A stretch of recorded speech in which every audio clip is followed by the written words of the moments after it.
ಸ್ಥಳೀಯ ನ್ಯಾಯಾಲಯ ಸದ್ಯಕ್ಕೆ ವ್ಯಾಪಾರ ಮುಂದುವರಿಸಿ ಎಂದು ಮಧ್ಯಂತರ ಆದೇಶ ನೀಡಿದ್ದರೂ ಬಾಡಿಗೆ ನೀಡಿದ ಮಾಲಕರು ಬೇರೆ ಬೇರೆ ಕಾರಣವನ್ನು ನೀಡಿ ವ್ಯಾಪಾರ ಮಾಡದಂತೆ ಹೋಟೆಲಿಗೆ ಹೋಗುವ ದಾರಿಯಲ್ಲಿ ದೊಡ್ಡ ಕಂದಕವನ್ನೇ ತೆರೆದು ತಮ್ಮ ಜಾಣತನವನ್ನು ಪ್ರದರ್ಶಿಸಿದ್ದಾರೆ. ಈ ಮೂಲಕ ವ್ಯಾಪಾರಕ್ಕೆ ತಮ್ಮದೇ ರೀತಿಯಲ್ಲಿ ತಡೆ ಒಡ್ಡಿದ್ದಾರೆ. ಹೋಟೆಲ್ಗೆ ಬರಲು ಗ್ರಾಹಕರಿಗೆ ದಾರಿಯೂ ಇಲ್ಲದಂತಾಗಿದೆ. ಮಾಡಿಟ್ಟ ನಾನಾ ಆಹಾರ ಪದಾರ್ಥ ವ್ಯರ್ಥವಾಗುವಂತಾಗಿದೆ. ಈ ಘಟನೆ ನಡೆಯುತ್ತಿರುವುದು ಕೂಳೂರಿನ ಹೆದ್ದಾರಿ ಬದಿಯಲ್ಲಿರುವ ಹೋಟೆಲ್ ಗಡಿಯಾರ ಮುಂಭಾಗದಲ್ಲಿ. ಹೌದು, ಏನೇ ಇರಲಿ, ಕಳೆದ ಹಲವಾರು ವರ್ಷಗಳಿಂದ ವ್ಯಾಪಾರ ಮಾಡಿಕೊಂಡು ಬರುತ್ತಿರುವ ಗಣೇಶ್ ಶೆಟ್ಟಿಯವರು ಬಾಡಿಗೆ ಒಡಂಬಡಿಕೆಯ ಕುರಿತಂತೆ ಭಿನ್ನಾಭಿಪ್ರಾಯ ಬಂದ ಹಿನ್ನೆಲೆಯಲ್ಲಿ ನ್ಯಾಯಾಲಯದ ಮೊರೆ ಹೋಗಿದ್ದರು. ಬಾಡಿಗೆ ನೀಡುತ್ತಾ ವ್ಯಾಪಾರ ಮುಂದುವರಿಸಿ ಎಂದು ನ್ಯಾಯಾಲಯ ಆದೇಶವನ್ನು ನೀಡಿದೆ. ಈ ನಡುವೆ ಆದೇಶಕ್ಕೂ ಕವಡೆ ಕಾಸಿನ ಕಿಮ್ಮತ್ತು ಇಲ್ಲದಂತಾಗಿದೆ. ಮುಂದಿನ ಆಗಸ್ಟ್ 8ರವರೆಗೆ ಊರ್ಜಿತದಲ್ಲಿದ್ದು, ಇದಕ್ಕೂ ಮುನ್ನವೇ ವ್ಯಾಪಾರಕ್ಕೆ ನಾನಾ ಅಡೆತಡೆ ಒಡ್ಡಿ ಸಾಲದ ಸುಳಿಯಲ್ಲಿ ವ್ಯಾಪಾರ ನಷ್ಟವಾಗಿ ಹೋಗಲಿ ಎಂಬಂತೆ ಪ್ರಯತ್ನಗಳು ನಡೆಯುತ್ತಲೇ ಇದ್ದು ಬಂಡವಾಳ ಹಾಕಿದ ಮಂದಿ ಕಂಗಾಲಾಗುವಂತೆ ಮಾಡಿದೆ.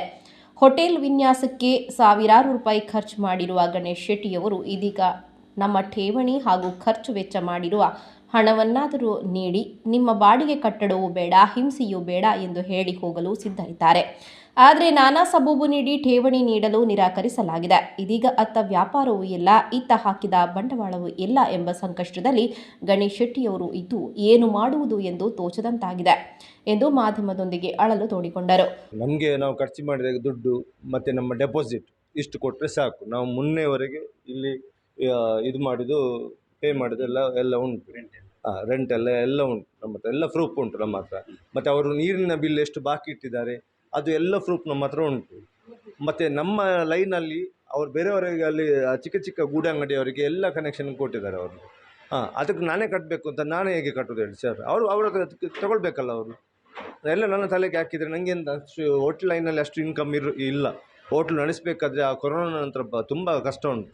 ಒಂದೆಡೆ ಪೊಲೀಸರ ಸಹಕಾರವೂ ಇರದೆ ಏಕಾಂಗಿ ಹೋರಾಟ ಇವರದ್ದಾಗಿದೆ. ನಮಗೆ ಯಾವುದೇ ದ್ವೇಷವೂ ಹೋರಾಟವೂ ಬೇಡ, ಮಾಲಕರು ನಮ್ಮ ಹಣವನ್ನು ನೀಡಲಿ, ನಾವು ಇಲ್ಲಿಂದ ಎದ್ದುಕೊಂಡು ಹೋಗುತ್ತೇವೆ ಎಂದು ಬಬಿತಾ ಗಣೇಶ್ ಪ್ರತಿಕ್ರಿಯೆ ನೀಡಿದರು. ಎಗ್ರಿಮೆಂಟ್ ಇಲ್ಲ ಅಂತ ಹೇಳ್ತಿದ್ದಾರೆ, ಫೇಕ್ ಅಂತ ಹೇಳ್ತಿದ್ದಾರೆ.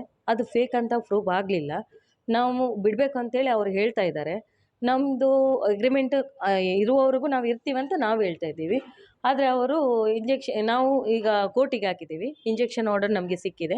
ನಮಗೆ ಆ ಗೇಟು ಮತ್ತು ಆ ಕಾಂಪೌಂಡ್ ತೆಗಿಬೇಕಂತೇಳಿ ಆರ್ಡರೇ ಉಂಟು. ಅದು ನಾನು ಗೇಟ್ ಇವತ್ತು ನಮಗೆ ಆರ್ಡರ್ ಬಂದು 1 ವಾರ ಮೇಲಾಯಿತು. ಅವರಿಗೆ ಬಂದು ಕೋರ್ಟಿನವರು ಹೇಳಿದ್ದಾರೆ. ಆದರೂ ಅವರು ಆ್ಯಕ್ಷನ್ ತಗೊಳ್ಳಿಲ್ಲ. ಇವತ್ತೊಂದು 2 ಗಾಡಿ ಬಂದು ಆ ಗೇಟಿಗೆ ಗುದ್ದಿದ್ದಕ್ಕೆ ನಾನು ಇದಕ್ಕಿಂತ ಮುಂಚೆ ತುಂಬ ಗಾಡಿಗಳು ಗುದ್ದಿದೆ. ನಮ್ಮ ಕಸ್ಟಮರ್ ಹಾಳಾಗತ್ತಂತೇಳಿ ನಾನು ಹೋಗಿ ಇವತ್ತು ಹ್ಯಾಮರ್ ತಗೊಂಡೋಗಿ ಆ ಗೇಟನ್ನು ತೆಗೆದ ನಂತರ ಅವರು JCB ತಗೊಂಡು ಬಂದು ಅದನ್ನು ಫುಲ್ಲು ತೋಡು ಮಾಡಿಬಿಟ್ರು.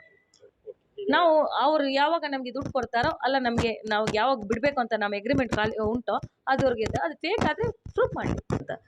ನಮ್ಮ ಎಗ್ರಿಮೆಂಟಲ್ಲಿ ಈ ಎಗ್ರಿಮೆಂಟಲ್ಲಿ ಪ್ರಾಪರ್ಟಿ ಇದು ಅವರದ್ದು ಪ್ರಾಪರ್ಟಿ ಒಳಗಾಕ್ಲಿಕ್ಕೆ ಸಾಧ್ಯ ಉಂಟಾ? ಖಾಲಿ ಎಗ್ರಿಮೆಂಟ್ ಮಾತ್ರ. ಹೋಟೆಲಿಗೆ ಎಗ್ರಿಮೆಂಟ್ ನಮಗೆ ಅಡ್ವಾನ್ಸ್ ಕೊಡೋದಿಲ್ಲ ಅಂತ ಹೇಳ್ತಾರೆ. 1 ರೂಪಾಯಿ ಕೊಡೋದಿಲ್ಲ, ಒಂದು ಖರ್ಚು ರೂಪಾಯಿ ಒಂದು ಕೊಡೋದಿಲ್ಲ. ಸರಿ, ನಾವು ಬೇರೆ ಕಡೆ ನೋಡಿದ್ದೀವಿ ಹೋಟೆಲ್, ನಾವು ಶಿಫ್ಟ್ ಆಗ್ತೀವಿ, ನಮಗೆ ದುಡ್ಡು ಕೊಟ್ಟರೆ ನಾವು ಈಗಲೇ. ವ್ಯಾಪಾರ ನಷ್ಟ ಮಾಡಿ ಕೆಲವರು ಅಂದ ನೋಡುವವರಾದರೆ ಬಂಡವಾಳ ಹಾಕಿ ಬಾಡಿಗೆ ನೀಡಿ ವ್ಯಾಪಾರ ಮಾಡುವವರ ಕಷ್ಟವೇ ಆ ದೇವರಿಗೆ ಪ್ರೀತಿ. ಕಾನೂನಾತ್ಮಕ ಹೋರಾಟ ಏನೇ ಇರಲಿ, ನ್ಯಾಯಾಲಯದ ಆದೇಶಕ್ಕೆ ತಲೆಬಾಗಿ ವ್ಯಾಪಾರಕ್ಕೆ ಅನುವು ಮಾಡಿಕೊಡುವುದು ನ್ಯಾಯೋಚಿತವಾಗಿದೆ.